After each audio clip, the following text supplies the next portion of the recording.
పాండవులు విరాట సామ్రాజ్యానికి వెళ్ళకముందు ఈ నిర్ణయాన్ని తీసుకుంటారు. ఒక్కొక్కరిగా అసలు రాజ్యంలోకి ఎలా వెళ్ళాలి అనేసి. 5గురు పాండవులు గుర్తుపట్టకుండా వేరే వేరే పేర్లు పెట్టుకుంటారు.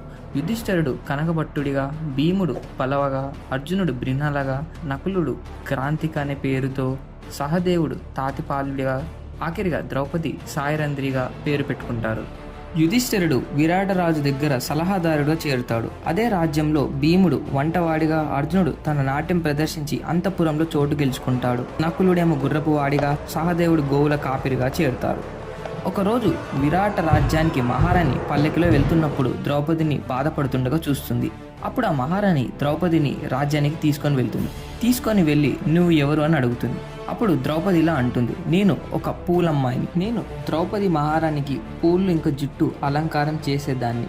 పాండవులు రాజ్యం పోయినప్పటి నుంచి నేను నిరుద్యోగిని అయ్యాను.